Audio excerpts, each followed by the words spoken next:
Pour l'outillage, il faudra une cornière, un tube acier, un mètre, un réglé, une bande à tracer, un feutre fin, une calculatrice, une scie à métaux pour couper ou sinon une disqueuse, une visseuse avec un forêt de 5 ou 6 mm, une paire de limes, un marteau ivoire, un pointeau et un tube de plus petit diamètre. Dans un premier temps, il va falloir calculer et tracer les tranches sur le tube acier. Pour cela, commencez par tracer les génératrices. Si vous souhaitez connaître les bases du traçage et des assemblages sur tube acier, je vous invite à aller voir ma dernière vidéo à ce sujet où toutes les informations sont expliquées en détail. Pour tracer les génératrices, prenez le diamètre extérieur du tube et multipliez-le par pi afin d'obtenir le périmètre. Ensuite, divisez ce résultat par le nombre de tranches souhaitées. Ici, nous voulons réaliser 4 tranches, donc nous divisons le périmètre par 4, ce qui nous donne 3,3 cm d'écartement entre les génératrices. Tracez un premier repère sur le tube, puis reportez cette cote de 3,3 cm pour les 3 autres repères afin d'obtenir les 4 génératrices. Une fois les repères réalisés, prolongez-les sur toute la longueur du tube à l'aide d'une cornière afin d'obtenir des traits parfaitement droits. Une fois les génératrices tracées, il faut maintenant calculer la longueur de la rétreinte. Pour cela, prenez le diamètre extérieur du grand tube et soustraire le diamètre extérieur du petit tube que l'on souhaite atteindre après la rétreinte. Multipliez ensuite ce résultat par 3. Ici, on obtient une longueur de 45 mm, soit 4,5 cm. Reportez cette cote depuis le bout du tube, puis à l'aide d'une bande à tracer, faites le tour complet du tube afin d'obtenir un trait parfaitement droit tout autour de celui-ci. Maintenant, il faut déterminer la largeur des tranches à couper. On va simplement calculer la différence de périmètre entre le grand tube et le petit tube. Le périmètre du grand tube, ce sera donc 42 multiplié par pi, ce qui donne environ 131,9 mm. Ensuite, le petit périmètre, ici 27 fois pi, donne environ 84,8 mm. Il faut ensuite faire la différence entre les deux périmètres. Donc 131,9 moins 84,8, ça donne environ 47,1 mm. Comme on possède 4 génératrices, cela crée automatiquement 4 tranches. On divise donc ce résultat par 4. 47,1 divisé par 4 donne un résultat d'environ 11,8 mm. Il est possible sinon d'utiliser ce calcul simplifié. Diamètre extérieur du grand tube moins diamètre extérieur du petit tube, multiplié par pi et divisé par 4, ce qui donne exactement le même résultat. Mais par contre, pour le traçage, on doit diviser ce résultat encore par 2. Donc 11,8 divisé par 2, ça donne environ 6 mm. Ce résultat devra être tracé de chaque côté de chaque génératrice. Je vous mettrai tous les calculs détaillés dans la description. Donc une fois tous ces calculs faits, on peut passer au traçage. Avec le mètre, on vient reporter environ 6 mm de chaque côté de chaque génératrice et à répéter sur tout le tour du tube pour tracer les tranches à découper. Pour finir le traçage, on relie les traits de repère de 6 mm jusqu'à la hauteur de la longueur de rétreinte en rejoignant les génératrices.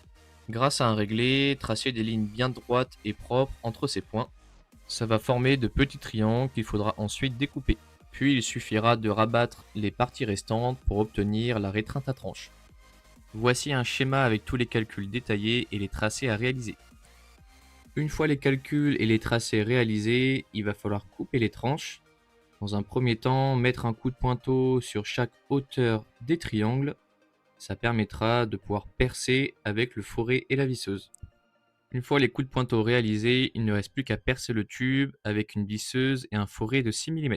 Le repère réalisé grâce au pointeau permet au forêt acier de ne pas glisser sur le tube. Ces trous vont permettre de rabattre plus facilement les tranches sans trop forcer dessus. Ensuite, il faut maintenant découper les triangles tracés sur le tube.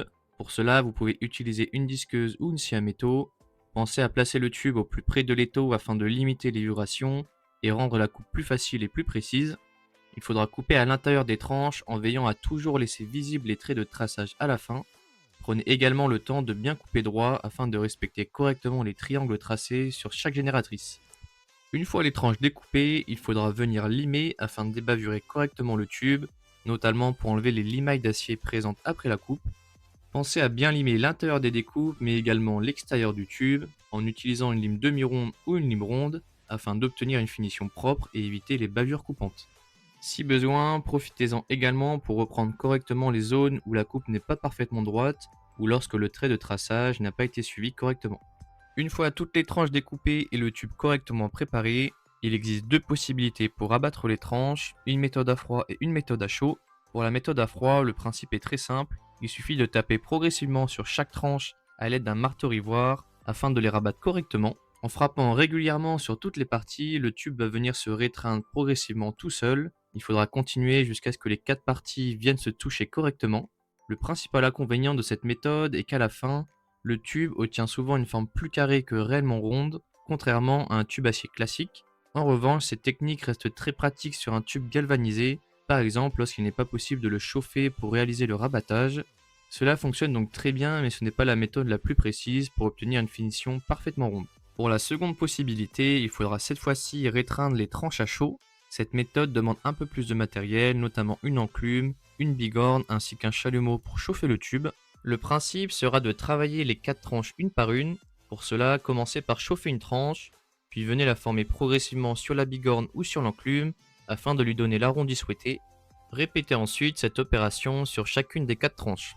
Une fois une tranche travaillée, pensez à contrôler le diamètre obtenu avec un morceau de tube correspondant au diamètre final souhaité pour la rétreinte. Cela permet de vérifier que le rabattage de chaque tranche correspond correctement à l'arrondi du tube à réaliser. Vous pouvez d'ailleurs voir sur la photo suivante comment contrôler correctement la forme de chaque tranche par rapport au diamètre final. Continuez ce travail progressivement sur les 4 tranches jusqu'à obtenir une préparation propre et régulière. Une fois les 4 parties correctement formées, chauffez le haut de la rétreinte afin de pouvoir rabattre plus facilement l'ensemble des tranches et obtenir au final une rétreinte à tranches avec une forme parfaitement ronde. Après avoir réalisé la rétreinte, il faudra maintenant assembler les deux tubes ensemble. Commencez par pointer les 4 tranches afin qu'elles ne puissent plus bouger. Pour cela, réalisez un point sur chaque tranche, environ 1 cm en dessous de l'extrémité de la rétreinte et non directement au bord du tube. Répétez cette opération sur chaque côté assemblé afin de bien maintenir l'ensemble avant la suite de l'assemblage. Pour pointer le dernier tube au-dessus de la rétreinte, commencez par placer la rétreinte bien droite dans l'étau, puis positionnez le second tube par-dessus. À l'aide d'une équerre, contrôlez l'alignement sur les 4 génératrices en prolongeant l'équerre tout le long du tube.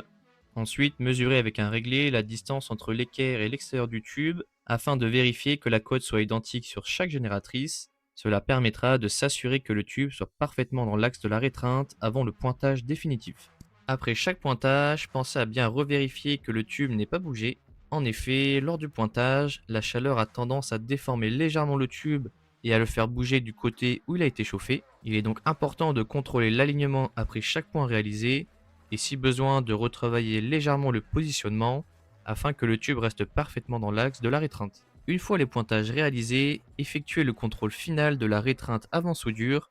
Vérifiez à l'aide d'une équerre sur les 4 génératrices que le tube est correctement aligné et qu'il reste bien dans l'axe. En cas de désalignement, reprendre les pointages si nécessaire pour corriger la position. Lorsque le tube est parfaitement axé et validé, procédez à la soudure. Commencez par souder les tranches, puis terminez par la soudure supérieure du tube afin de garantir une bonne tenue et limiter les déformations. Voilà comment réaliser une rétreinte à tranches centrée sur tube acier noir dans les règles de l'art. Dans la prochaine vidéo, on verra ensemble comment réaliser une rétreinte forgée centrée sur tube acier. Merci d'avoir suivi la vidéo, tu peux t'abonner et laisser un like.